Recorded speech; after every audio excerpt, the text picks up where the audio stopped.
हे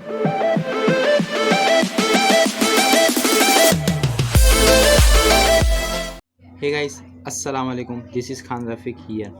okay, so guys, जैसे कि हम लोग का इससे पहले वाले पार्ट में हम लोगों ने जो 3 टाइप के इलास्टिक मॉड्यूल्स होते हैं वो हम लोग ने देख चुके थे। पहला क्या था, यंग्स मॉड्यूलस, दूसरा क्या था, बल्क मॉड्यूलस, एंड तीसरा जो था वो था मॉड्यूलस ऑफ रिजिडिटी। ठीक है, वो हम लोग तीनों टाइप इस पिछले पार्ट में कवर कर चुके हैं। इस पार्ट से, इस वीडियो से हम लोग अपना न्यू टॉपिक स्टार्ट करेंगे जिसका नाम है पॉइजन्स रेशियो।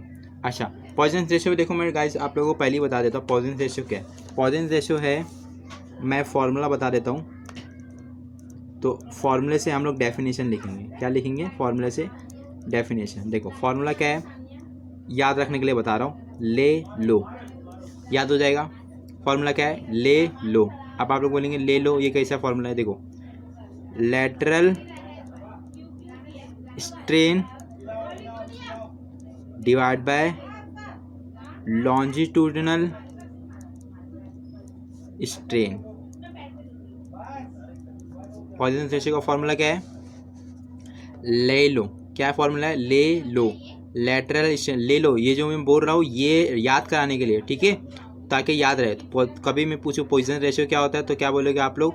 ले लो, lateral strain divide by longitudinal strain. याद हो जाएगा। देखो स्ट्रेन स्ट्रेन दोनों में, बस ये याद रखना थोड़ा मुश्किल होता है, इसलिए ले लो, lateral strain upon longitudinal strain, longitudinal strain. समझ में आया? तो बस ये फॉर्मूले को डेफिनेशन बना दो। कैसे डेफिनेशन बनाएंगे? Poisson ratio is defined as the ratio of lateral strain to the longitudinal strain is called Poisson's ratio। तो सिंपल, मैं बना चुका Poisson रेशियो और आप लोगों को समझा भी दे दिया हूँ। अब Poisson रेशियो का फॉर्मूला तो बता दिया हूँ, लेकिन पहले समझ में तो आना चाहिए लेटरल और लॉन्जिट्यूडिनल है क्या। स्ट्रेन तो समझ में आता है कि चेंज इन लेंथ या चेंज इन वॉल्यूम या चेंज इन शेप, जिसको बोलते हैं लेटरल स्ट्रेन।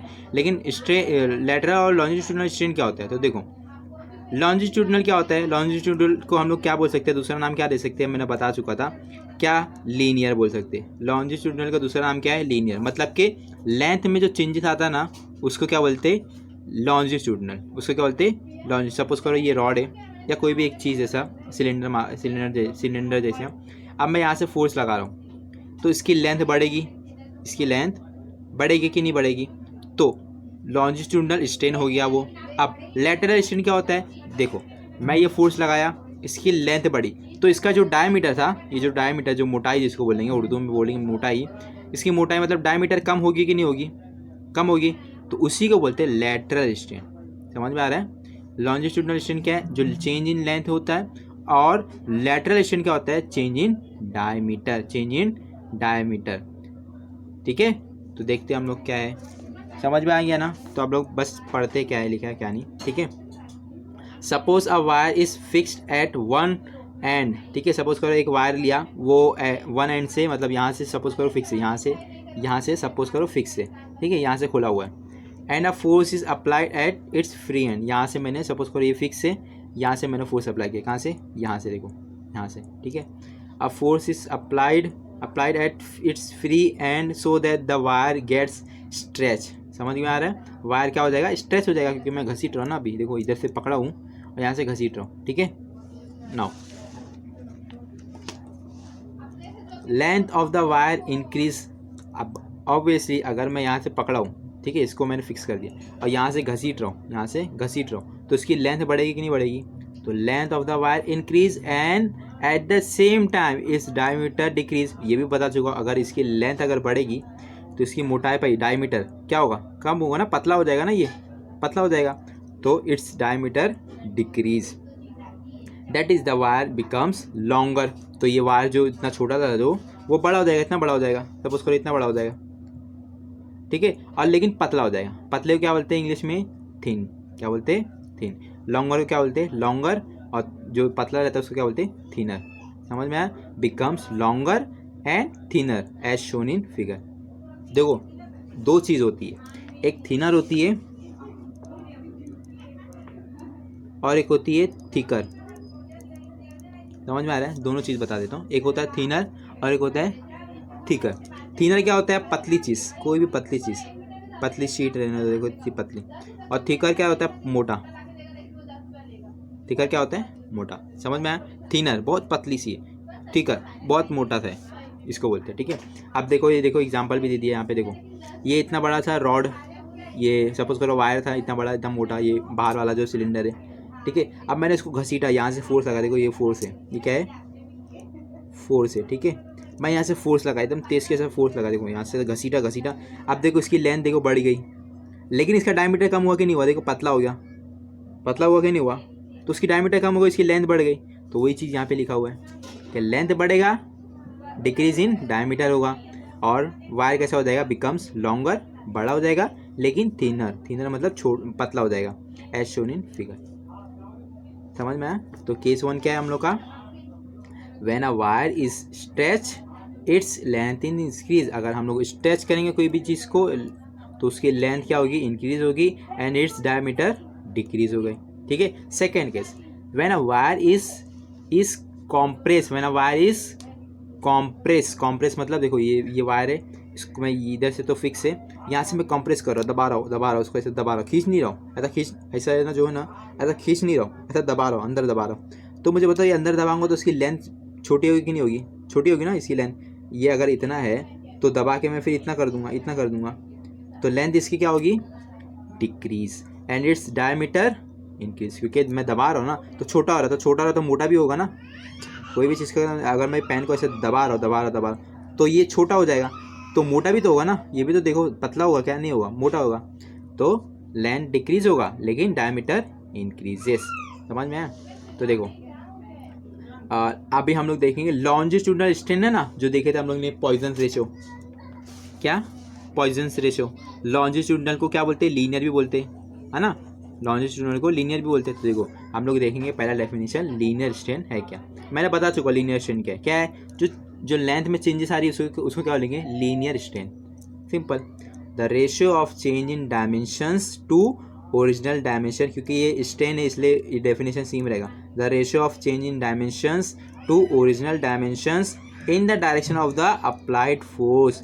देखो लेंथ जो है वो किसके अलोंग में है? ये जो लेंथ है, ये लेंथ किसके अलोंग में है? एक्स एक्सिस, और फोर्स भी किसके अलोंग में है? X axis. डायमीटर जो है वो कैसे रहता है? डायमीटर कैसे देखते हैं हम लोग? ऐसे देखते हैं ना कि कितना डायमीटर है। देखो इधर रेडियस दिखा है ना, डायमीटर ऐसे देखते हैं, मतलब वाई एक्सिस पे। मतलब फोर्स के वो कैसे रहेगा? परपेंडिकुलर रहेगा कि नहीं रहेगा? रहेगा ना। तो देखो dimension in the direction of the applied force is called linear strain. Linear strain हो गया। अब हम लोग देखेंगे लैटरल स्ट्रेन। देखो इसमें देखो the ratio of change in dimension to original dimension, ये तक यहाँ तक सेम ही है, but in a direction of perpendicular to the applied force. क्योंकि ये लैटरल वाला स्ट्रेन मैंने क्या बताया था? Change in diameter. Change in diameter मतलब यहाँ डायमीटर, तो डायमीटर वाई एक्सिस पे है और फोर्स कैसे? एक्स एक्सिस पे, मतलब वो दोनों कैसे है? परपेंडिकुलर है, तो इसलिए यहाँ पे परपेंडिकुलर है। Perpendicular to the applied force is called lateral strain. यहाँ तक समझा? नहीं समझा तो वीडियो को रिवाइंड करके अच्छे से सुनो तो आप लोगों को समझेगा। अभी हम लोग देखेंगे पॉइजन रेशियो, जो हम लोग का टॉपिक था। पॉइजन रेशियो का फॉर्मूला मैंने बता चुका हूँ, ले लो। अब यहाँ पे ले ली आ गया। लीनियर स्ट्रेन को लॉन्जिट्यूडनल स्ट्रेन भी बोल सकते हैं, जैसे कि मैंने बता चुका हूँ। तो ले लो, lateral strain upon longitudinal strain बोलो या लीनियर स्ट्रेन बोलो, एक ही बात है। लैटरल स्ट्रेन मैंने क्या बताया था? चेंज इन डायमीटर होगा, मतलब कि स्ट्रेन ही रहेगा लेकिन चेंज इन डायमीटर रहेगा। तो देखो चेंज इन डायमीटर सपोज करो डी है, और ओरिजिनल डायमीटर क्या था? सपोज करो डी था, मतलब पहले जो वायर था डी था, उसको मैंने कॉम्प्रेस किया। क्या किया? कॉम्प्रेस किया, तो वो, या फिर उसको मैंने इलोंगेट किया डायमीटर, तो वो हो गया स्मॉल डी। अब सपोज करो उसकी जो लीनियर स्ट्रेन का देखो क्या रहेगा? Change in length upon original length. Change in length मतलब सपोज करो एल है, और ओरिजिनल लेंथ सपोज करो पहले एल थी, फिर उसके बाद उसको स्ट्रेच करने के बाद एल हो गई, स्मॉल एल हो गई। तो यही फॉर्मूले में पुट किया बस मैंने, और एल को ऊपर ले लिया, ये डी एल हो जाएगा, मल्टीप्लाई हो जाएगा, तो आंसर फॉर्मूला क्या आएगा? ये फॉर्मूला आएगा। समझ में आया? ठीक है ना। अब लैटरल स्ट्रेन का तो मैंने फॉर्मूला बता दिया, अब इसका डेफिनेशन भी तो याद रखना पड़ेगा ना। तो देखो विद इन इलास्टिक लिमिट, ये याद रखना, इलास्टिक लिमिट के अंदर ही। अब इलास्टिक लिमिट क्या होता है वो हम लोग पढ़ेंगे, डोंट वरी, आगे हम लोग पढ़ेंगे। आगे टॉपिक एक देखो, ये टॉपिक बता देता हूँ, ये स्ट्रेस स्ट्रेन कर्व है ना, उसमें हम लोग पढ़ेंगे इलास्टिक लिमिट। और इलास्टिक लिमिट मैंने बताया भी था, क्या था इलास्टिक लिमिट? क्या होता है? जहाँ पे वो इलास्टिक रीजन प्लास्टिक में कन्वर्ट हो रहा है। प्लास्टिक में कन्वर्ट हो रहा है मतलब कि वो रीगेन नहीं कर सकता अपने शेप को। अगर मैं सपोज करो इसको अगर घसीटा घसीटा घसीटा, अगर वो इलास्टिक लिमिट के अंदर है, इलास्टिक लिमिट में है, तो ये इसको मैं ऐसा फोर्स हटा दूंगा ना तो वो जैसा था वैसी हो जाएगा। लेकिन अगर इलास्टिक लिमिट के मैं बाहर गया, फोर्स को ऐसा इतना तेज की फोर्स लगा रहा हूँ कि वो इलास्टिक लिमिट के बाहर फोर्स चला गया, तो फिर इसका शेप जैसा चेंज हुआ वैसे ही रहेगा। फिर वो अपनी जगह पे रीगेन नहीं होगा, अपनी जगह पे नहीं आएगा वो शेप। ठीक है, तो उसी को बोलते हैं। तो within elastic limit the ratio of lateral strain to the linear strain, समझ में आ रहा है? Lateral strain to linear strain. अब लैटरल स्ट्रेन क्या होता है? वही simple, change in dimension upon original dimension. Dimension क्या रहेगा? अपना डायमीटर रहेगा, क्योंकि लैटरल है, लैटरल मतलब डायमीटर ही होता है। तो चेंज इन डायमीटर क्या था? डी है, और ओरिजिनल डायमीटर सपोज करो डी है, कैपिटल डी है। अब चेंज इन लेंथ सपोज करो स्मॉल एल है, और ओरिजिनल लेंथ क्या था? सपोज करो एल है। तो ये इसको मल्टीप्लाई करेंगे तो ये आंसर आएगा हम लोग को। किसका आंसर आया? पॉइजन्स रेशियो का। अब पॉइजन रेशियो का कोई यूनिट रहेगा क्या? No unit, no dimension, dimensionless. क्यों डायमेंशन लेस है, क्यों यूनिट लेस है? बिकॉज देखो ये स्ट्रेंड है, ये भी स्ट्रेंड है, स्ट्रेंड कैंसर, कुछ बचा ही नहीं। मतलब क्या है? No unit no dimension. जिसकी यूनिट अगर कट गई, अगर कुछ बचा ही नहीं है, तो उसकी यूनिट भी नहीं रहेगी, और जब यूनिट ही नहीं रहेगी तो डायमेंशन भी नहीं रहेगा। समझ में आ रहा है? जब किसी चीज़ की यूनिट ही नहीं रहेगी तो डायमेंशन भी क्यों रहेगा? और यूनिट कैसे कैंसिल हो गई? देखो ना, स्ट्रेन कैंसिल। समझ में आ रहा है? ठीक है, चलो नेक्स्ट टॉपिक। अब आते हैं stress strain curve. Stress strain curve, ये हम लोग पीछे भी देख चुके हैं। स्ट्रेस स्ट्रेन कर्व, ये देखो 2 मार्क्स के लिए पूछता है स्ट्रेन स्ट्रेन कर्व बना के दिखाओ। तो देखो ये है, ये ग्राफ, यहाँ पे देखो ये डायग्राम। अच्छा लग रहा है डायग्राम? ठीक है, तो देखो समझेंगे तो और अच्छा लगेगा। देखो स्ट्रेस स्ट्रेन कर्व कभी कभी 2 मार्क्स के लिए पूछता है कि बना के दिखाऊं। ठीक है, तो ऐसा इजीली बना देना। ठीक है, मैं बताता हूँ आप लोगों को, समझाता हूँ एक एक करके। देखो एक्स एक्सिस पे क्या है? स्ट्रेन रहेगा, वो तो हम लोग को मालूम ही है, पीछे भी पढ़े थे हम लोग। अगर हम पिछले वाला पार्ट नहीं देखे, पिछले के पिछले मतलब 2 पार्ट, तो वो भी देखो। ठीक है, और जो वाई एक्सिस पे है वो है स्ट्रेस। एक्स एक्सिस पे स्ट्रेन, वाई एक्सिस पे स्ट्रेस। ठीक है, अब देखो ये गया है 0 से लेकर ए गया है, फिर बी गया है, फिर सी गया है, फिर यहाँ पे डी गया है। ठीक है, तो ये किसी एक्सपेरिमेंट कर रहे थे वो लोग, तो ये डायग्राम लोग को मिला कंप्यूटर में, लैपटॉप में, कहीं पे भी अगर करोगे ना तो ये डायग्राम, इंजीनियरिंग में अगर जाओगे ना, अपना मैकेनिकल इंजीनियरिंग में मैं कर रहा हूँ, तो वहाँ पे हम लोग को ये पता है। ठीक है, टेंसाइल करके कुछ तो एक्सपेरिमेंट है, उसमें ये करा जाता है। ठीक है, तो यहाँ पे डायरेक्ट बता दिया। ठीक है, अब मैं ये ग्राफ को समझाता हूँ, ये ग्राफ में हो क्या रहा है। देखो ओ से एक का जो रीजन है ना, ओ से लेकर एक का जो रीजन है वो है इलास्टिक बिहेवियर। इलास्टिक बिहेवियर क्या होता है? इलास्टिक बता चुका पहले ही। एक होता है इलास्टिक, होता है प्लास्टिक। इलास्टिक का मतलब क्या होता है कि अगर मैं किसी चीज़ को ऐसा घसीटा, किसी चीज़ को भी शेप चेंज किया, डिफॉर्म किया, उसको ऐसा कुछ भी किया, फिर से वो अपनी चीज़ अपनी जैसी हो गई, मतलब पहले जैसी थी वैसी ही हो गई, उसको बोलते हैं इलास्टिक बिहेवियर। और प्लास्टिक बिहेवियर क्या होता है? प्लास्टिक बिहेवियर क्या होता है पता है? कि अगर मैं सपोज कोई भी डिफॉर्मेशन किया, कुछ भी ऐसा घसीटा, कॉम्प्रेस किया, कुछ भी किया, तो वो अपनी जगह पे रिटर्न नहीं आएगा। जैसा मैंने बना दिया, जैसे उसको फोर्स लेके दबा के जो भी किया मैंने, जैसा वो हो गया शेप चेंज, अब वैसी ही रहेगा। अब वो रीगेन नहीं होगा, जैसा पहले था वैसा नहीं होगा। उसी को बोलते हैं प्लास्टिक बिहेवियर। समझ में आ रहा है? तो ओ से लेकर ए तक जो है वो है इलास्टिक बिहेवियर। समझ में आ रहा है? ए से ए तक क्या है? Elastic behaviour. और ओ से लेकर ए तक जो है वो है हुक्स लॉ। क्या है वो? Hooke's law. हुक्स लॉ क्या बोलता है? Stress is directly proportional to strain. मतलब कि जैसे जैसे स्ट्रेस बढ़ेगा वैसे वैसे स्ट्रेन बढ़ेगा, है ना? हुक्स लॉ भी पढ़ चुके हैं, अब बोलना मतलब हुक्स लॉ पढ़े नहीं। ठीक है, अब ये जो ए पॉइंट है ना, ये प्रोपोर्शनल लिमिट बोलते हैं इसको। क्या बोलते हैं? Proportional limit. मतलब stress is directly proportional to strain, यहाँ तक खत्म होता है उसका बाउंड्री। अब वो जो है ना प्लास्टिक में कन्वर्ट होने जाएगा। देखो ए से चालू हुआ, अब वो प्लास्टिक में कन्वर्ट हो रहा है। कन्वर्ट हुआ नहीं अभी तक, अभी इलास्टिक में ही है, प्लास्टिक में कन्वर्ट हो रहा है। ये देखो यहाँ तक है ना, वो इलास्टिक में। अब यहाँ पे वो प्लास्टिक में कन्वर्ट होने की कोशिश कर रहा है, मतलब कर रहा है अभी। तो जो बी पॉइंट है ना, बी पॉइंट, इसी को बोलते हैं इलास्टिक लिमिट, और उसका दूसरा नाम है यील्ड पॉइंट। इलास्टिक लिमिट और दूसरा नाम है यील्ड पॉइंट। और को क्या बोलते हैं? मतलब दोनों बोल सकते हैं ना, तो यील्ड पॉइंट बोलो या इलास्टिक लिमिट बोलो, एक ही बात है। ठीक है, अब बी के बाद जो भी आएगा, बी के बाद अगर वो बड़ा प्लास्टिक में कन्वर्ट हो जाएगा, मतलब कि इधर पे भी आया ना अगर, तो प्लास्टिक में मतलब कि अगर मैं उसका शेप चेंज किया तो वो फिर वैसे ही रहेगा, फिर अपनी जैसा पहले था वैसा नहीं हो पाएगा, ठीक है। तो बी से पहले जो भी था वो अपनी जगह से रीगेन हो सकता था, लेकिन बी के बाद जो है वो प्लास्टिक में कन्वर्ट होते जाएगा। इसी को बोलते हैं इलास्टिक लिमिट। कि बी के बाद आप देखो प्लास्टिक हो जाएगा, ये सी है ना, देखो सी, देखो यहाँ पे लिखा हुआ है प्लास्टिक बिहेवियर, परमानेंट सेट, समझ में आ रहा है, परमानेंटली हो जाएगा प्लास्टिक बिहेवियर, समझ में आया। अब ये बी से लेकर जो भी है ये सब प्लास्टिक रीजन है, सब प्लास्टिक है। और जो डी रीजन है, ये डी रीजन है, यहाँ पे फ्रैक्चर पॉइंट है। फ्रैक्चर, हम लोग का पैर फ्रैक्चर होता है ना, वैसे ही कोई भी चीज़ को घसीट रहे अपन, देखो यहाँ से पूरा घसीटते आ रहे एकदम तेज के, अच्छा घसीट रहे, तेज से घसीट रहे तो फ्रैक्चर होगा ना, ये यहाँ पे जाकर कुछ फ्रैक्चर होगा एकदम, जब से उसको फोर्स लगाते आ रहे, फोर्स बढ़ाते आ रहे, तो फ्रैक्चर होगा, स्ट्रेस बढ़ेगा। स्ट्रेस मतलब कोई भी इंसान के पास स्ट्रेस आएगा तो फ्रैक्चर हो जाएगा, है ना, उसका माइंड फ्रैक्चर हो जाएगा। वैसे ही कोई भी चीज़ को अगर सपोज करो वायर या कोई भी रॉड को लेंगे तो फ्रैक्चर होगा कि नहीं होगा, तो at some point they are fracture. इसी पॉइंट को बोलते हैं, जहाँ पे जिस पॉइंट पे वो फ्रैक्चर हो जाता है, टूट जाता है, फ्रैक्चर क्या बोलते हैं, टूट जाता है, उसको बोलते हैं fracture point. D is the fracture point, B is the elastic limit point, A is the proportional limit point and C is the plastic region and O से ए है इलास्टिक बिहेवियर। ये पूरा डायग्राम समझा आप लोगों को, ठीक है। अब बस जस्ट मैं रीड करूँगा एक एक चीज़ तो आप लोगों को अच्छे से समझेगा, समझ में आएगा डायग्राम। अगर समझ में आएगा तो प्लीज़ इसको बनाओ, ओके, ठीक है। तो देखते हैं हम लोग,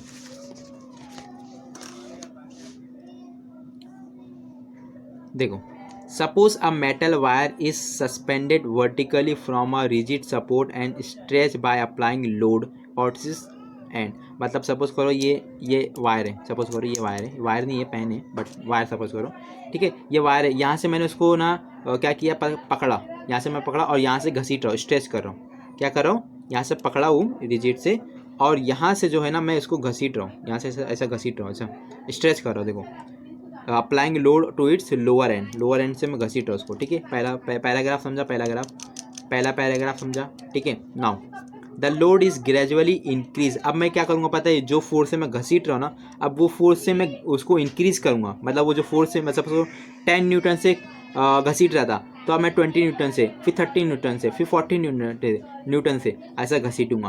तो लोड इज ग्रेजुअली इंक्रीज करूँगा in small steps until the wire breaks, जब तक कि वायर ब्रेक ना हो जाए मैं लोड थोड़ा बढ़ाते जाऊँगा, ग्रेजुअली बढ़ाते जाऊँगा, थोड़ा थोड़ा बढ़ाऊँगा, ज़्यादा नहीं, एक ही साथ नहीं बढ़ाऊँगा, थोड़ा थोड़ा बढ़ाऊँगा, ठीक है।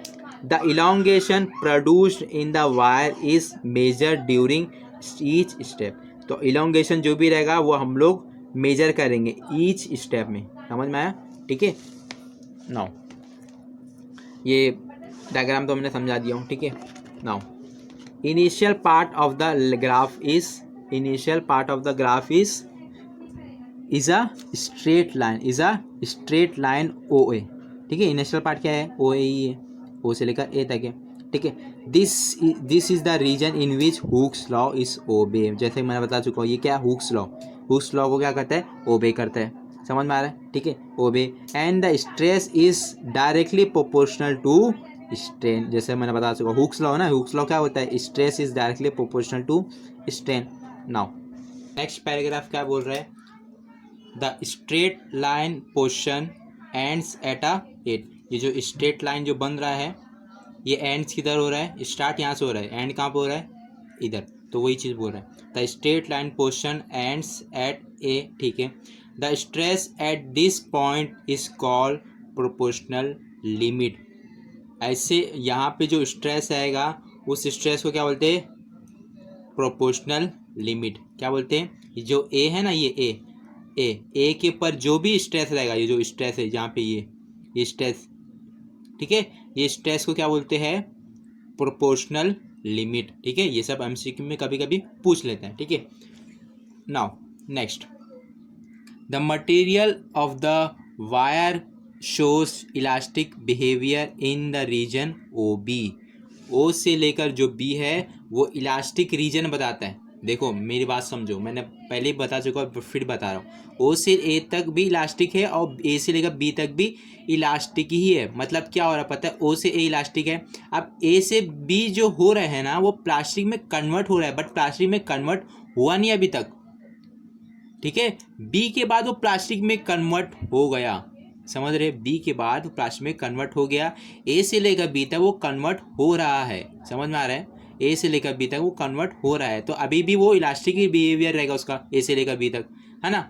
तो वही बोल रहा है, the material of the wire shows elastic behaviour in the region O B, point B is called the yield point, point B is called yield point भी बोल सकते हैं इसको, और इलास्टिक लिमिट, जैसे कि मैंने हम लोग ने पढ़े थे कि इलास्टिक लिमिट क्या होता है, यही इलास्टिक लिमिट होता है कि इसके बाद वो किस में कन्वर्ट हो जाएगा, प्लास्टिक में। यहाँ पे भी प्लास्टिक में कन्वर्ट हो रहा है, बट वो अभी फिलहाल कन्वर्ट हो रहा है, यहाँ पे वो बी के बाद जरा से भी आगे बढ़ा वो प्लास्टिक में कन्वर्ट हो गया, मतलब हो गया, वो कन्वर्ट हो नहीं रहा है, हो गया वो, समझ में आ रहा है।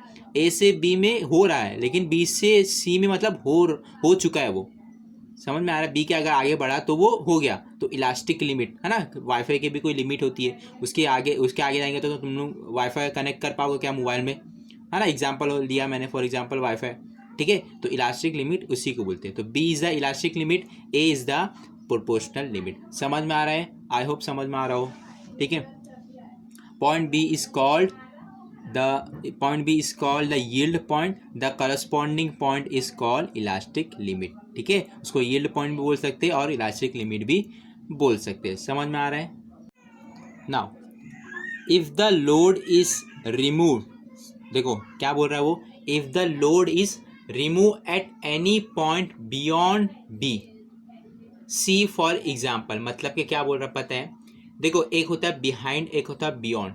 उर्दू मीडियम के जो स्टूडेंट है जो मेरा वीडियो देख रहे हैं उन लोगों को शायद नहीं मालूम हो, शायद भी मालूम हो, नहीं भी मालूम हो, मतलब मैं जहाँ तक, क्योंकि मैं उर्दू मीडियम से पढ़ा इसलिए मैं बता रहा हूँ। दो चीज़ होती है, एक होती है बिहाइंड और एक होता है बियॉन्ड, ठीक है। ये इंग्लिश मीडियम वाले को मैं नहीं बता रहा हूँ, इंग्लिश मीडियम वाले को मालूम है बिहाइंड का मतलब क्या, बियॉन्ड का मतलब क्या है, बट उर्दू मीडियम वाले को भी कुछ लोगों को मालूम होगा जो टॉपर होंगे, बट कुछ लोगों को नहीं मालूम होगा, ठीक है।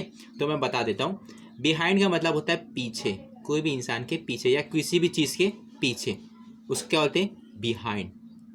देखो तुम्हारे बिहाइंड क्या हो रहा है, ऐसा बोलते हैं ना, देखो तुम्हारे बिहाइंड क्या हो रहा है, तुम्हारे पीछे क्या हो रहा है।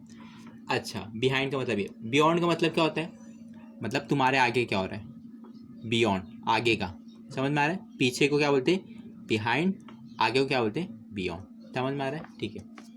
तो यहाँ पे क्या है, beyond. If the load is remove, मैंने लोड को रिमूव किया at any point beyond B, मतलब बी पॉइंट के बाद, मतलब कि ये जो पॉइंट है ना, बी पॉइंट के बाद ऐसा बढ़ रहा है, मैंने वो लोड जो लगाया था, वो जो वायर से सब मैं खींच रहा था, लोड लगा रहा था, जो वायर से खींच रहा था वो मैंने हटा दिया, रिमूव कर दिया। कब हटा दिया, बी के बाद हटाया, याद रखना, बी के बाद हटाया। तो वही चीज़ बोल रहे हैं। तो क्या होता है देखो आगे फिर, फॉर एग्जाम्पल उसने ले लिया सी, है ना, सी पॉइंट बी के बाद ही है, बियॉन्ड बी है ना, बी के बाद ही में, तो सी पॉइंट सपोज करो for example, the material does not regain, देखो मैंने बता चुका हूँ, डज नॉट रीगेन मतलब प्लास्टिक में इलास्टिक क्या होता है, रीगेन कर लेता है, डज नॉट रीगेन मतलब प्लास्टिक, तो material does not regain its original length, समझ में आ रहा है, material does not show its original length, the deformation is irreversible, मतलब कि अब जो लेंथ बढ़ेगी वो बढ़ती रह जाएगी, कभी वो जैसी थी वैसी नहीं होगी, समझ में आ रहा है, ठीक है, ठीक है। And the material has acquired a permanent set, ठीक है, ये भी याद रखना। अब वो परमानेंट हो गया है, अब उसको रीगेन नहीं कर सकते, प्लास्टिकली हो गया, मतलब जैसा अब वो हो गया, अब वो जैसा पहले शेप था वैसे नहीं हो पाएगा, ठीक है। कब, बियॉन्ड बी के बाद, समझ में आ रहा है, यहाँ तक समझा, ठीक है।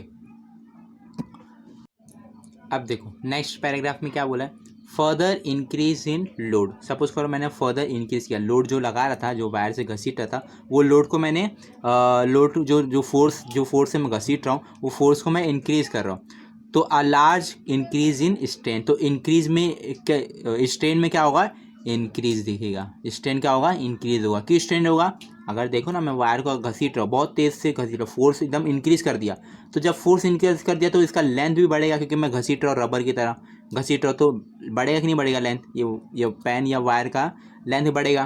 तो वही बता रहा है, लार्ज इंक्रीज इन स्ट्रेन, मतलब कि चेंज इन लेंथ, तो लेंथ मतलब चेंजेस होगी तो इंक्रीज ही होगी, ठीक है। For relatively small increase in stress. जैसे जैसे मैं स्ट्रेस बढ़ाऊंगा वैसे वैसे इंक्रीज होगा, क्या इंक्रीज होगा, स्ट्रेन इंक्रीज होगा, ठीक है। At a point D is reached at which fracture takes place. D point पे क्या हो जाएगा, फ्रैक्चर हो जाएगा, मतलब जो मैं घसीट रहा था जो भी को, वो क्या हो जाएगा, बीच में से फ्रैक्चर हो जाएगा, ठीक है, जहाँ से वो डायमीटर एकदम छोटा हो जाएगा और फिर उसके बाद टूट जाएगा। तो पॉइंट डी पे क्या होगा, वो टूट जाएगा, मतलब फ्रैक्चर हो जाएगा, ठीक है। ये जो पॉइंट डी है ना, ये पॉइंट डी, ये पॉइंट डी पे क्या होगा, फ्रैक्चर हो जाएगा, ठीक है, फ्रैक्चर हो जाएगा। नाउ फिर क्या होगा, the material shows plastic flow और plastic deformation from point B to point D. जो पॉइंट बी से लेकर डी है, पॉइंट बी से लेकर डी है, जैसे मैंने बता चुका हूँ, पॉइंट सी भी प्लास्टिक पॉइंट है, बी भी प्लास्टिक पॉइंट है, तो बी से लेकर डी तक जो भी है ये क्या है, प्लास्टिक रीजन, और बी से लेकर जो ओ तक है वो इलास्टिक रीजन, और बी से लेकर डी तक जो है वो प्लास्टिक रीजन, ठीक है। तो वही चीज़ बताया उसने, ठीक है। डायग्राम को बना के एक्सप्लेन करना पड़ेगा आप लोगों को, इसलिए मैंने यहाँ पे नोट्स लिखा है, तो आप लोग नोट्स भी लिख सकते हो मेरे साथ साथ, ठीक है। Now the material shows plastic flow और plastic deformation from point B to point D. The material does not regain its original state. The material does not regain its original state, क्योंकि प्लास्टिक का मतलब ही क्या है कि वो does not regain its original state, मतलब original जैसा था वैसा नहीं होगा, ठीक है। when the stress is removed the deformation is called plastic deformation, ठीक है। ऐसे डिफॉर्मेशन क्या बोलते हैं हम लोग, प्लास्टिक डिफॉर्मेशन, ठीक है। अब material such as glass, ceramics etcetera break within the elastic limit, they are called brittle. देखो यहाँ पे हम लोग को दो मटेरियल पढ़ना है, एक होता है ब्रिटल, बता दूँ यहाँ पे, देखो एक होता है ब्रिटल और एक होता है डक्टाइल, ठीक है। एक होता है ब्रिटल, एक होता है डक्टाइल। ब्रिटल का एग्जांपल क्या है, ग्लास और सिरामिक, जो कांच उस रहता है ना वो, और मेटल्स। और डक्टाइल का एग्जांपल क्या है, मेटल्स, मतलब कॉपर, एल्यूमिनियम, आयरन, जो भी है, रॉड, ये सब क्या है, डक्टाइल है, ठीक है। अब देखो ग्लास को अगर मैं कोई भी फोर्स से घसीटूंगा तो वहाँ पे प्लास्टिक डिफॉर्मेशन होगा क्या, मतलब कि सपोज करो ये ग्लास है, अब मैं इसको एकदम घसीट रहा हूँ तेज के, देखो ये ग्लास ही है ना, ये पेन भी एक ग्लास ही है, इसको मैं घसीटा, तो ये क्या पतला होगा क्या, ये पतला होगा नहीं, पतला होगा, ये डायरेक्ट टूट जाएगा। अगर मैं ज़्यादा खींच लूँगा ना तो ये टूट जाएगा, तो जो पतला होने का जो स्टेट है वो आएगा ही नहीं, कांच के अंदर, ग्लास के अंदर नहीं आएगा, वो डायरेक्ट टूट जाएगा। अगर मैं घसीटूँगा तो डायरेक्ट टूट जाएगा, मतलब कि प्लास्टिक डिफॉर्मेशन होगा ही नहीं, डायरेक्ट डी होगा, डी पॉइंट, मतलब कि फ्रैक्चर पॉइंट होगा, डायरेक्ट क्या होगा, फ्रैक्चर पॉइंट होगा, मतलब कि सिर्फ इतना ही डायग्राम बनेगा। देखो ये सब हटा दो, बस इतना जीरो से लेकर बी तक इतना ही बनेगा। किसके अंदर बताओ, डक्टाइल के अंदर। क्यों, क्योंकि उसके अंदर जो डायमीटर है वो पतला नहीं होगा, डायरेक्ट टूट जाएगा, कुछ नहीं उसमें हमको देखिए पता भी नहीं चलेगा कि टूट जाएगा वो, ठीक है। लेकिन अगर मैं वायर को ले रहा हूँ, सपोज करो ये वायर नहीं, ये सॉरी ये ग्लास नहीं है, ये क्या है, वायर है, ठीक है, जो हम लोग वायर लगाते हैं ना वायर, वो वायर को मैं ऐसा घसीटा तो पतला होगा, मतलब प्लास्टिक डिफॉर्मेशन होगा, जो अपना रिगेन नहीं कर सकता ओरिजिनल शेप, है ना। तो पतला होगा, फिर इसके बाद टूटेगा। लेकिन वही जगह मैं कांच को लूँ, डक्टाइल मटेरियल मतलब के, तो वो कैसे, सॉरी ब्रिटल मटेरियल लूँगा अगर, तो उसको घसीटूँगा, पतला नहीं होगा, वो डायरेक्ट टूट जाएगा, मतलब उसका जो डायग्राम रहेगा वो सिर्फ यहाँ तक रहेगा, जीरो से लेकर बी तक, ठीक है। और डक्टाइल के लिए, ब्रिटल के लिए ओ से लेकर बी तक, डक्टाइल के लिए ओ से लेकर पूरा डी तक। तो ये जो डायग्राम बना है वो किसके लिए, डक्टाइल मटेरियल, ठीक है। ब्रिटल वाला ओ से लेकर ए तक ही बनेगा, ओ से लेकर बी तक ही बनेगा, ठीक है। तो ब्रिटल का एग्जांपल क्या है, glass, ceramic etcetera break within the elastic limit के अंदर ही टूट जाएगा, मतलब ओ से लेकर बी तक में ही टूट जाएगा वो, दे आर कॉल्ड ब्रिटल। जो भी चीज़ अगर इलास्टिक लिमिट के अंदर टूट जाती है, ब्रेक हो जाती है, फ्रैक्चर हो जाती है, दे आर कॉल्ड ब्रिटल। अभी समझ में आया, ठीक है। अब देखते हैं डक्टाइल का। Metals such as copper, aluminium, rod iron etcetera have a large plastic range of extension. उसको हम लोग कोई भी कॉपर वायर को अगर हम घसीटेंगे तो उसका एक्सटेंशन होगा, वायर का पतलापन होगा, फिर और लेंथ उसकी बढ़ेगी, डायमीटर कम होगा, है ना। They lengthen considerably and undergo plastic deformation till the break, they are called ductile. जहाँ पे प्लास्टिक डिफॉर्मेशन होगा उसको कहेंगे डक्टाइल मटेरियल, और जहाँ पे नहीं होगा, इलास्टिक लिमिट के अंदर ही टूट जाएगा, उसको बोलते हैं ब्रिटल मटेरियल। समझ में आया? दो टाइप के मटेरियल होते हैं, ब्रिटल और डक्टाइल। आई होप समझ में आ रहा हो आप लोगों को, ठीक है। अब नाउ नेक्स्ट एक और टाइप का मटेरियल है जिसका नाम है मेलिएबल, ठीक है। नाम देखो क्या है इसका, malleable. Metal such as gold, silver, जो गोल्ड होता है ना, गोल्ड सोना, silver, which can be hammer, उसको हम लोग कैसे कर सकते हैं, हैमर कर सकते हैं, hammer into thin sheets are called malleable. मतलब के क्या बोल रहा है वो कि गोल्ड या सिल्वर, ये एग्जांपल दे दिया, किसका एग्जांपल दे दिया, मेलिएबल। मतलब कि मेलिएबल का मतलब क्या है कि अगर सपोज करो गोल्ड को ले लो, सपोज करो गोल्ड को, अब मैं इसको हैमर कर रहा हूँ, मतलब जो क्या बोलते हैं, हथौड़े से ऐसा मार रहा हूँ और उसको ये जो सर्कल जैसा था वो अब वो हो जाएगा शीट में हो जाएगा, थिन शीट में हो जाएगा, ठीक है, थिन शीट में हो जाएगा। तो इसी प्रोसेस को बोलते हैं हैमर, इसी मटेरियल को क्या बोलते हैं, हैमर। जो कि देखो इतना था फिर इतना हो गया, थिक में हो गया, एकदम पतला हो गया, तो उसी को क्या बोलते हैं, हैमर, सॉरी मेलिएबल मटेरियल। इसको क्या बोलते हैं, मेलिएबल मटेरियल। इसका एग्जांपल क्या है, गोल्ड एंड सिल्वर, ठीक है। गोल्ड एंड सिल्वर को हम लोग हैमर करके इनटू थिन शीट में कन्वर्ट कर सकते हैं, और वो इसी मटेरियल को बोलते हैं, गोल्ड और सिल्वर को मटेरियल को बोलते हैं मेलिएबल, ठीक है। मटेरियल का नाम है मेलिएबल, प्रोसेस का नाम नहीं है। मेलिएबल किसका नाम है, मटेरियल का, ठीक है, ठीक है। और पढ़ते हैं, a material that can be elastically stretch, a material that can be elastically stretch, मतलब मैं कोई भी चीज़ को, मटेरियल को घसीट रहा हूँ, इलास्टिकली ऐसा घसीट रहा हूँ, to a larger value of strain is called an elastomer, ठीक है। ये इलास्टोमर का एक मार्क का डेफिनेशन कभी कभी पूछ लेता, तो ये याद रखना, इतना इंपॉर्टेंट नहीं है डेफिनेशन, बट फिर भी याद रखो, कभी कभी अपना क्या बोलते हैं, तकदीर काम नहीं करती, तो एग्जाम में कभी कभी पूछ लेता है, ठीक है। नाउ देखो, in case of some materials like vulcanise rubber, when the stress applied on a body decrease to 0, the strain does not return to 0 immediately, the strain lags behind the stress। मतलब कि देखो कोई भी suppose करो मैं rubber ले रहा, अब मैं उसके ऊपर स्ट्रेस अप्लाई कर रहा हूँ, फोर्स अप्लाई कर रहा हूँ, ठीक है। तो मैंने फोर्स अप्लाई किया, देखो यहाँ से देखो, ये डायग्राम देखो, ये डायग्राम दिख रहा है, देखो मैंने एक मटेरियल लिया, सपोज करो ये मटेरियल लिया, रबर है, सपोज करो रबर है नहीं ये, लेकिन फिर भी सपोज कर लो रबर।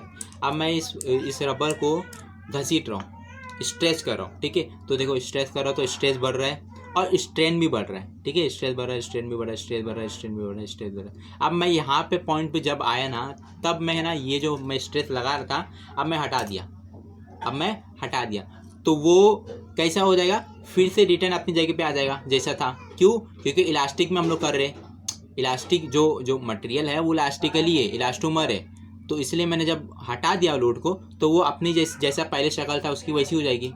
लेकिन यहाँ पे वो बोल रहा है, इस कर्व के ज़रिए से बताना की कोशिश कर रहा है कि जिस रास्ते में वो पाथ फॉलो किया उसी रास्ते से वो नहीं आएगा, ऐसा रिटर्न ऐसा नहीं आएगा। वो कैसे आएगा, थोड़ा सा इस तरीके से आएगा, समझ में आया, थोड़ा सा इस तरीके से आएगा, ठीक है। तो ऊपर वाले कर्व को क्या बोलते हैं, stretch strain curve for increasing load. जब मैं लोड को इंक्रीज कर रहा हूँ तो ये कर्व होगा, और stress strain curve for decreasing load, मतलब जब मैं लोड को डिक्रीज कर रहा हूँ तो ये रहेगा कर्व। समझ में आया डायग्राम, ठीक है, पढ़ लेते हैं curve. In case of some materials like vulcanise rubber, when the stress applied on a body decreases to 0, the strain does not return to 0 immediately, the strain lags behind the stress। समझ में आया, ठीक है। this lagging of strain behind the stress is called elastic hysteresis, ठीक है। इसी को क्या बोलते हैं, इलास्टिक हिस्टेरेसिस, ठीक है, इलास्टिक हिस्टेरेसिस। समझ में आया diagram, stress strain curve for increasing load, stress strain curve for decrease. यहाँ पे लोड इंक्रीज होगा, यहाँ पे लोड डिक्रीज होगा, यहाँ पे लिखा हुआ भी है। समझ में आ रहा है, ठीक है। ये स्ट्रेस और स्ट्रेन समझा यहाँ तक, आई होप समझ में आ रहा हो आप लोगों को, ठीक है। ओके, सो यहाँ पे एक डेरिवेशन है जिसका नाम है स्ट्रेन एनर्जी, ठीक है। स्ट्रेन एनर्जी के बारे में हम लोग पढ़ेंगे। देखो स्ट्रेन एनर्जी क्या होता है, the elastic potential energy gain by a wire during elongation by a stretching force. मतलब कि elastic potential energy required gain होती है, इलास्टिक पोटेंशियल एनर्जी गेन होती है मतलब मिलती है कहाँ से, वैन अपन कब वायर के ऊपर जब फोर्स लगाते हैं ना, स्ट्रेच करते हैं, तो वहाँ पे पोटेंशियल एनर्जी हमको मिलती है। क्या मिलती है? पोटेंशियल एनर्जी मिलती है। उसी पोटेंशियल एनर्जी को बोलते हैं स्ट्रेन एनर्जी, उसी पोटेंशियल एनर्जी को बोलते हैं स्ट्रेन एनर्जी। समझ में आया? ठीक है, डेफिनेशन पढ़ लेते हैं। The elastic potential energy gain by a wire during elongation by a stretching force is called as strain energy. ठीक है, अब इसका डेरिवेशन कर लेते हैं। बहुत सिंपल डेरिवेशन है। ठीक है, देखो, consider a wire of original length L है। सपोज करो मैंने एक वायर लिया, ठीक है, सपोज करो मैंने एक ऐसा वायर लिया, ठीक है, इसका लेंथ कितना बोल दिया उसने? कैपिटल है। देखो, consider a wire of original length कितना है? एल है। ओरिजिनल लेंथ कितना है उसका? एल है। ठीक है, and a cross section area A, उसका एरिया क्या है?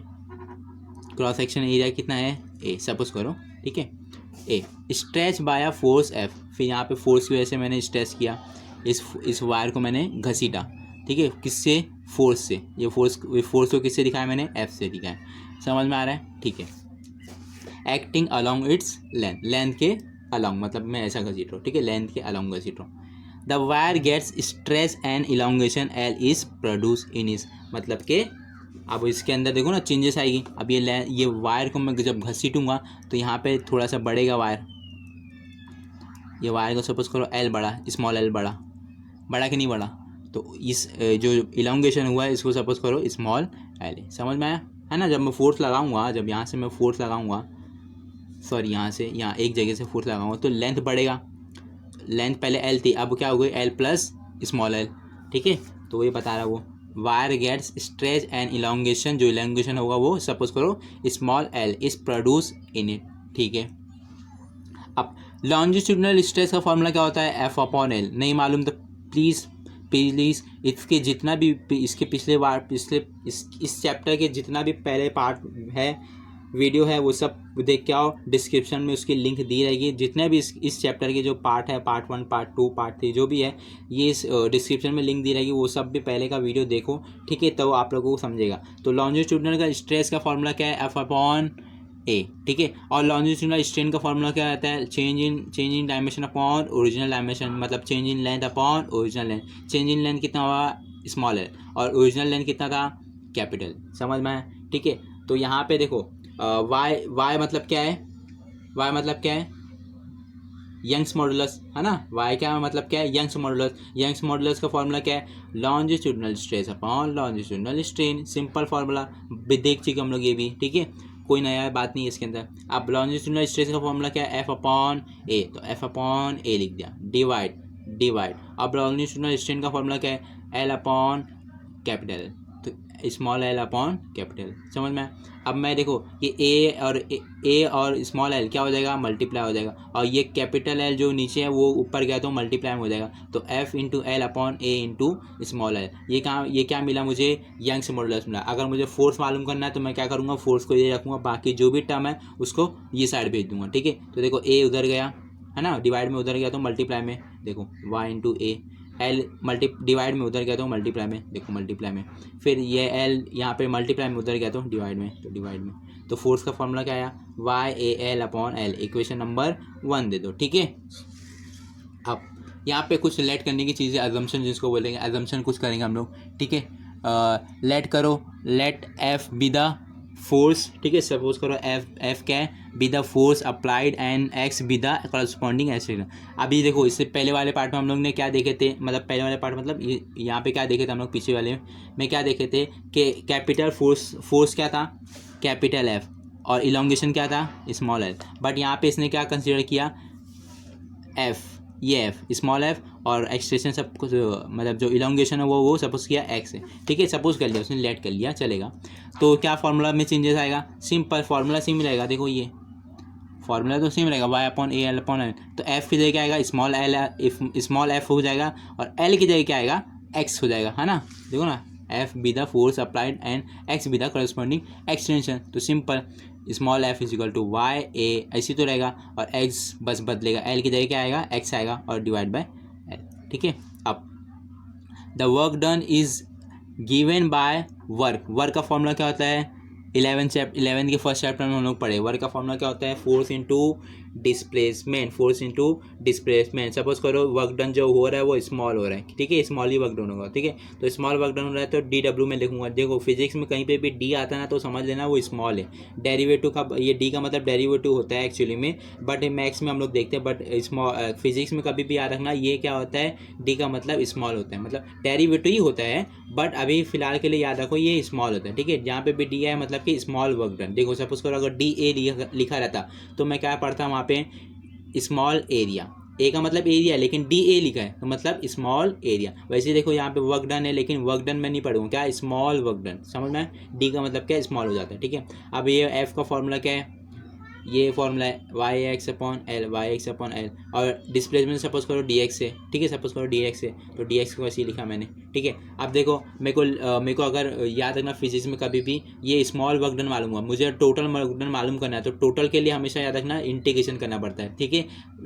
टोटल के लिए क्या करना पड़ता, इंटीग्रेशन करना पड़ता, ठीक है। तो देखो वर्क डन मैंने लिखा यहाँ पे जो टोटल है, ये टोटल है, ये स्मॉल है और ये टोटल है, तो क्या करना पड़ेगा मुझे, जो स्मॉल वाला जो है स्मॉल वाले को क्या करना पड़ेगा, इंटीग्रेशन की साइन क्या होती है, ये होती है, ठीक है। नहीं मालूम तो याद रखो इंटीग्रेशन की साइन क्या होती है, ये होती है।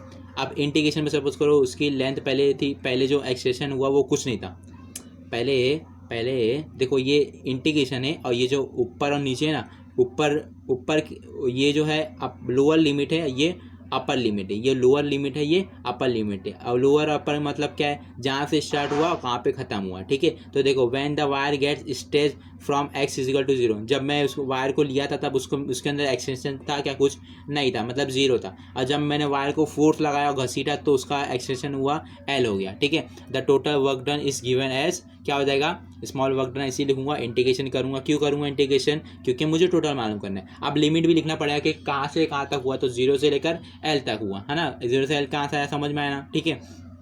अब वर्क डन का फॉर्मूला क्या है, ये फॉर्मूला यहाँ पे लिख दिया मैंने, समझ में आ रहा है, ठीक है। अब देखो कांस्टेंट क्या है, y कांस्टेंट है, a कांस्टेंट है, L कांस्टेंट है, बाहर आ गया। अब कांस्टेंट कैसे मालूम पड़ता है, याद रखना, जो D के साथ रहेगा, D के साथ क्या है, x है, जो D के साथ रहेगा वो अंदर रहेगा, बाकी सब टर्म इंटीग्रेशन के बाहर जाएंगे। तो देखो x क्या है, dx का टर्म ही रहेगा तो x को मैंने अंदर रखा, बाकी y क्या है, x का टर्म है क्या, नहीं, तो उसको बाहर ले लिया। a x का टर्म है क्या, नहीं, उसको बाहर ले लिया। l x का टर्म है क्या, नहीं, उसको बाहर ले लिया। तो y a अपॉन L को मैंने बाहर ले लिया, तो क्या बचा, इंटीग्रेशन ऑफ 0 से लेकर L और x इसी बचा और dx इसी बचा, ठीक है। x का इंटीग्रेशन क्या होता है, x²/2, नहीं मालूम तो मैक्स पढ़ हो जाके, ठीक है।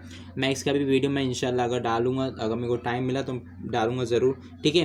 तो x²/2 समझ में आ रहा है, और 0 इसी रहेगा, L इसी का। अब लिमिट कैसे फाइंड करते हैं, लिमिट पहले इसको पुट करेंगे, x की जगह पहले इसको पुट करेंगे माइनस, फिर x की जगह 0 को पुट करेंगे, समझ में आ रहा है। एक बार फिर से सुन लो, एक बार फर्स्ट वाले को, ये ऊपर वाले को पहले x की जगह पुट करेंगे तो क्या हो जाएगा, L² हो जाएगा, होगा कि नहीं होगा, L²/2 हो जाएगा, 2 तो ऐसे ही रहेगा, ठीक है, L²/2। फिर माइनस करेंगे, लिमिट में माइनस करना जरूरी है, ठीक है, माइनस करेंगे। अब x की जगह क्या लेंगे, 0, पहले एक बार x की जगह L ले देते, अब x की जगह क्या लेंगे, 0, तो 0 पुट करूँगा तो 0²/2, और 0²/2 क्या होगा, 0 ही होगा, तो ये सब टर्म क्या हो गई, पूरी 0 हो गई, तो खाली ये टर्म बची। तो देखो y a L², L2 2L, समझ में आ रहा है, L2 लिखो या 2L, वही की बात है ना, मल्टीप्लाई में हो तो चलेगा, ठीक है। अब नाउ ये हो गया 1/2 को मैं साइड में ले लिया, y a और L का मतलब L² का मतलब क्या है, L होता है ना, तो L मैंने लिख दिया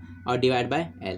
अब ये y a L अपॉन क्या है आपको मालूम, y a L upon L क्या है, देखो यहाँ पे y a L upon L क्या है, फोर्स है, तो देखो y a L upon L की जगह मैं क्या लिखूँ, फोर्स लिखूँगा, समझ में आया, ठीक है। तो वर्क डन का फॉर्मूला क्या मिला, half into force into elongation, मतलब लेंथ में कितना चेंजेस आया, समझ में आया। वर्क डन का मतलब क्या हुआ मुझे, हाफ इंटू लोड मतलब कि फोर्स ही होगा, ठीक है, इंटू एक्सटेंशन कितना हुआ, ठीक है। Equation number 1, this work done by stretching force, this work done by stressing force is equal to energy gain by the work. इस वर्क डन को ही हम लोग क्या बोलेंगे, एनर्जी बोलेंगे, and this energy is called strain energy. देखो समझो, वर्क डन को ही हम लोग एनर्जी बोलेंगे और एनर्जी को हम लोग ही क्या बोलते हैं, स्ट्रेन एनर्जी बोलते हैं। तो स्ट्रेन एनर्जी का फॉर्मूला क्या आया, half into load into extension, equation number 2। ठीक है, वर्क डन को ही क्या बोलते हैं हम लोग, स्ट्रेन एनर्जी बोलेंगे। ठीक है, अब now work done per unit volume क्या हो जाएगा, work done in stretching wire upon volume of wire. मतलब कि वर्क डन पर यूनिट अगर मुझे वॉल्यूम मालूम करना है तो बस जो वर्क डन हम लोग को मालूम हुआ है उसको डिवाइड बाय किससे कर दो, वॉल्यूम से कर दो। तो देखो 1/2 FL था, फिर इसके बाद अगर मैं वॉल्यूम से डिवाइड करूँ तो वॉल्यूम का फॉर्मूला क्या होता है, एरिया इंटू लेंथ होता है। वॉल्यूम का फॉर्मूला क्या होता है, वॉल्यूम का एरिया इंटू लेंथ होता है। तो FL हो गया, FL हो गया, AIC हो गया और LIC हो गया। अब F/A क्या होता है, स्ट्रेस होता है, ये भी मालूम है हम लोगों को। स्मॉल L/L क्या होता है, स्ट्रेन होता है। तो वर्क डन पर यूनिट का फॉर्मूला क्या आया, half into stress into strain, work done per unit का। ठीक है, वर्क डन का नहीं, वर्क डन पर यूनिट का फॉर्मूला क्या आया, half into stress into strain. तो strain energy per unit volume का फॉर्मूला क्या आएगा, वही simple, half into stress into strain ही रहेगा, क्योंकि वर्क डन को ही हम लोग क्या बोलते हैं, स्ट्रेन एनर्जी बोलते हैं। तो strain energy per unit volume का फॉर्मूला क्या आया, half into stress into strain. ठीक है, अब हम लोग को मालूम है कि y is equal to stress upon strain होता है कि नहीं होता है, y is equal to stress upon strain होता है। यंग्स मॉडुलस क्या बोलता है हम लोग को, स्ट्रेस डिवाइड बाय स्ट्रेन क्या होता है, यंग्स मॉडुलस। ठीक है, अब अगर मुझे स्ट्रेस को मालूम करना है तो स्ट्रेन को मैं यहाँ भेज दूंगा, यहाँ डिवाइड में उधर गया तो मल्टीप्लाई में, तो y इंटू स्ट्रेन हो जाएगा। या फिर मुझे अगर स्ट्रेन मालूम करना है तो स्ट्रेन को यहाँ भेज दूंगा, y को यहाँ भेज दूंगा। तो देखो strain is equal to stress upon y। ठीक है, अब एक बार मैं स्ट्रेस की जगह ना y अपॉन स्ट्रेन पुट करूँगा, एक बार स्ट्रेस की जगह, एक बार ये स्ट्रेस का वैल्यू क्या आया, y इंटू स्ट्रेन। तो ये स्ट्रेस का वैल्यू यहाँ पुट करूँगा मैं, y इंटू स्ट्रेन। तो क्या हो जाएगा मालूम आप लोगों को, देखो यहाँ पे देखो strain energy per unit volume क्या हो जाएगा पता है, half into Y into strain square हो जाएगा, इक्वेशन नंबर 3।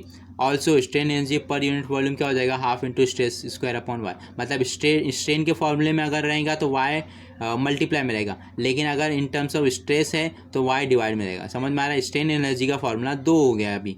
अगर स्ट्रेन के फॉर्मूले में है, स्ट्रेन के फॉर्म में है तो वाई मल्टीप्लाई में रहेगा, और स्ट्रेन के फॉर्म में क्या बोलेंगे, हाँ स्ट्रेस के फॉर्म में है तो वाई डिवाइड में रहेगा। समझ में आ रहा है, ठीक है। तो ये था हमारा स्ट्रेन एनर्जी का फॉर्मूले और डेरिवेशन, समझ में आया, ठीक है। अब हम लोग नेक्स्ट देखेंगे हार्डनेस। क्या देखेंगे हम लोग नेक्स्ट, हार्डनेस देखेंगे, ठीक है। हार्डनेस क्या होता है, देखो हार्डनेस क्या होता है, नाम से समझ में आ रहा है, हार्ड होगा मतलब एकदम हार्ड होगा, मतलब एकदम वैसा होगा, ठीक है। तो देख लेते हैं definition.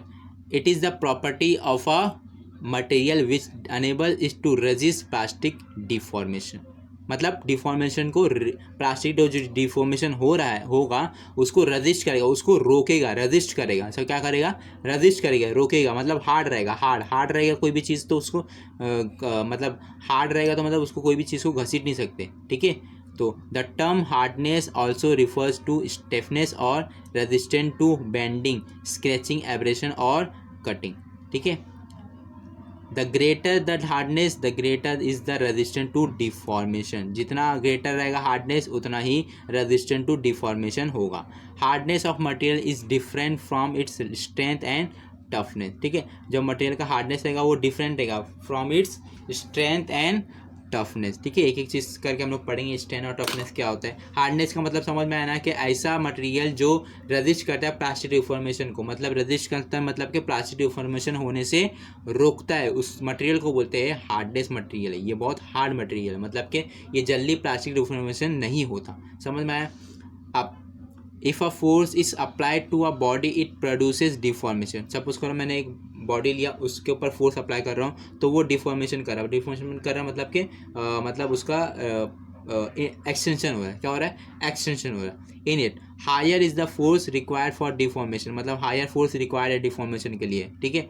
The stronger is the material, मतलब स्ट्रॉन्ग मटेरियल के लिए हायर फोर्स लगेगा। That is a material has more strength, तो मतलब वो उस मटेरियल का जो स्ट्रेंथ है, वो उस मटेरियल को हम लोग क्या बोलेंगे कि इसकी स्ट्रेंथ बहुत ही ज़्यादा है, उसकी स्ट्रेंथ बहुत ही ज़्यादा है, इसकी मटेरियल की स्ट्रेंथ बहुत ज़्यादा है, मतलब कि फोर्स ज़्यादा लग रहा है ना, डिफॉर्मेशन होने के लिए फोर्स ज़्यादा लग रहा, तो फोर्स ज़्यादा लग रहा मतलब हम लोग क्या बोलेंगे मटेरियल को कि material has more strength, material has more strength. समझ में आया हार्डनेस और स्ट्रेंथ, समझ में आया हार्डनेस क्या होता है और स्ट्रेंथ क्या होता है। स्ट्रेंथ का मतलब कि हम लोग की ताकत, तो अगर कोई भी चीज़ का अगर मैं फोर्स से घसीट रहा हूँ बट वो डिफॉर्मेशन होने के लिए टाइम लगा रहा है, तो मतलब उसका स्ट्रेंथ बहुत है, उसके अंदर बहुत स्ट्रेंथ है वो, ठीक है, तो उसको क्या बोलेंगे स्ट्रेंथ।